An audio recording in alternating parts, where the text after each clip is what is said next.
نہیں بعض لوگ بڑا فتنہ پھیلا رہے ہیں جس کی وجہ سے یار فتنے کے لفظ سے بڑا ڈر لگتا ہے. نہیں واقعی میں وہ فتنہ اور بڑی تکلیف دہ ہے، کیونکہ ہمارے گھر کی یا مسلمان خواتین جو ہیں اس کی وجہ سے بڑی جو ہے وہ گمراہی کا شکار ہو رہی ہیں. کہ بعض لوگ یہ کہنے لگے ہیں کہ میرے بھائی یہ جو آپ نے ایک راگ لاپا ہوا ہے نا، اور آپ بھی یہ بات کہتے رہتے ہیں مخلوط اجتماع اختلاط ممنوع ہے، نہیں ہونا چاہیے مکس گیدرنگ عورت و مرد کا. تو ان کی یہ دلیل دینا شروع ہو گئے ہیں وہ اس طرح کے لوگ کہ بھائی اگر آپ کو اتنی تکلیف ہے مکس گیدرنگ سے تو آپ بیت اللہ کا حج بند کروا دیں. مکس ہوتا ہے، اختلاط کے ساتھ ہوتا ہے، طواف بند کرائیں، الگ الگ حج کروا لیں آپ اگر آپ کو اتنی تکلیف ہے. اسلام مکس گیدرنگ کے کس پوائنٹ آف ویو سے خلاف ہے اور کس پوائنٹ آف ویو سے خلاف نہیں ہے، پہلے اس کو سمجھنے کی ضرورت ہے. پہلی تو بات ہے نبی صلی اللہ علیہ وآلہ وسلم نے فرمایا کہ جہاں کسی جگہ پر اجنبی مرد و عورت علیحدہ ہو، تیسرا شیطان ان میں ہوتا ہے. ایک ہے کمبائنڈ فارم میں. کمبائنڈ فارم میں ہم کبھی بھی خلاف نہیں ہیں. ہم کہتے ہیں کہ ایک بس ہے، اس میں نامحرم مرد و عورت بیٹھے ہوئے کمبائنڈ فارم میں، ایک کمرے میں نہیں ہے وہ، لیکن سیٹ بائی سیٹ نہ بیٹھے تو کوئی اعتراض نہیں ہے. جس طرح جہاز میں بھی اگر سیٹوں میں مرد و عورت آپس میں ایڈجسٹمنٹ کر لیں، اوور آل جہاز ایک ہی ہو، تو ایسی مکس گیدرنگ سے ہمیں کوئی اختلاف نہیں. سر ہم نے کب کیا کہ اس میں مکس گیدرنگ کا کوئی ایشو ہے؟ ہمیں جس مکس گیدرنگ سے ایشو ہے اس میں آپ مرد و عورت، اجنبی مرد و عورت کا آپس میں انٹریکشن. تو ان کی دلیل بالکل باطل ہے، کیونکہ طواف کعبہ کے دوران آپ کی بیوی کسی دوسرے مرد سے بات نہیں کرتی ہے، نہ اس کی بیوی آپ سے بات کرتی ہے. میاں بیوی آپس میں محرم وغیرہ اپنا وہ لے کے چل رہے ہوتے ہیں. اور یہ جو مخلوط گیدرنگ والا چکر ہوتا ہے نا، اس میں بھی وہ بعض کا دھکے پڑتے ہیں، لیکن پھر بھی مرد کیا کرتے ہیں کہ اپنی عورتوں کو آگے رکھتے ہیں اور یوں لے کے چل رہے ہوتے ہیں. یہ عملی تواتر کے ساتھ مسلمان اس چیز کو لے کے چل رہے ہیں. اور سب سے بڑی بات ہے مکس گیدرنگ اس کو اس لیے نہیں کہیں گے کہ اس میں انٹریکشن نہیں ہوتا. یہ جو مخلوق گیدرنگ کروا رہے ہیں اس میں مرد و عورت آپس میں ٹھٹے مذاق کرتے ہیں. تو حرمین میں تو نہ طواف کعبہ کے دوران ایسا، اور یہ صرف طواف کے درمیان یہ تھوڑی سی ایک ہرڈل آتی ہے. ادروائز جب نماز کی باری آتی ہے نا، عورتیں الگ ہو جاتی ہیں، مرد علیحدہ ہو جاتے ہیں. صحیح. تو مکس گیدرنگ تو ہوتی نہیں ہے.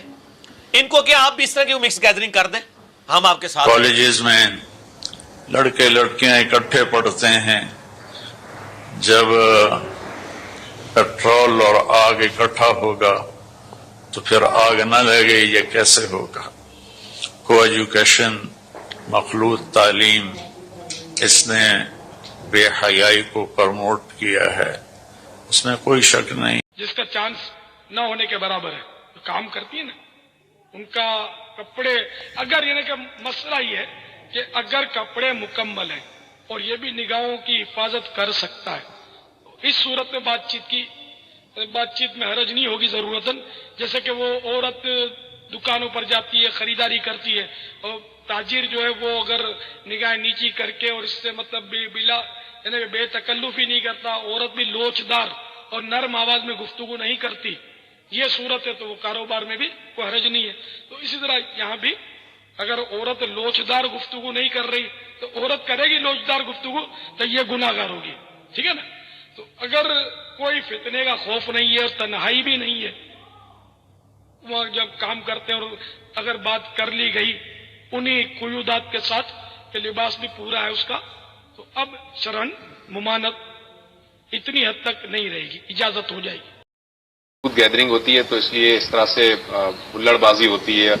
تو کو ایجوکیشن کے بارے میں آپ کا کیا خیال ہے؟ اور جو مخلوط گیدرنگ ہوتی ہے جس میں جلسے جلوس ہوتے ہیں، اس کو کیسے دیکھیں؟ یہ بات یہ ہے کہ یہ کوئی نئی چیز تو نہیں ہے جو آج وجود میں آئی ہے. جی. رسالت مآب صلی اللہ علیہ وسلم کے زمانے میں بھی خواتین مسجد میں نماز پڑھنے کے لیے آتی تھیں، اجتماعات میں شریک ہوتی تھیں، باہر کام پر جاتی تھیں، یہ سارے معاملات کرتی تھیں.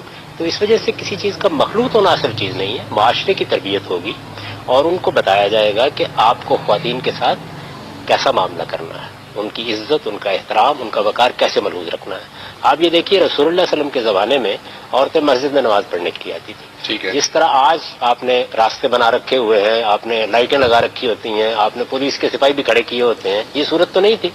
آپ کے علم میں ہے اور یہ روایت موجود ہے کہ ایک خاتون کو ریپ کر لیا گیا. ٹھیک. ہونا یہ چاہیے تھا نا کہ رسالت مآب صلی اللہ علیہ وسلم اگلے دن پابندی لگا دیتے، کوئی خاتون نہیں آئے گی مسجد میں. آپ نے ایسا نہیں کیا. آپ نے اس شخص کو سزا دی اور سخت سزا دی، عبرتناک سزا دی.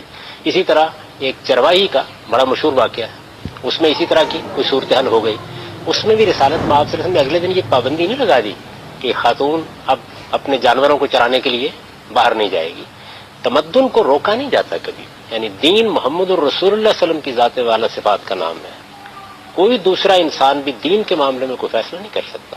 وہ جو کچھ کہے گا وہ میں اس سے پہلے ایک سوال کے جواب میں اور بلکہ کئی سوالات کے جوابات میں ورز کر چکا ہوں کہ وہ سد ذریعہ کا اصول ہوتا ہے. ٹھیک ہے. یعنی کسی موقع کے اوپر دیکھیے ایک باپ اپنی بیٹی سے کہتا ہے کہ اس وقت جانا مناسب نہیں ہے.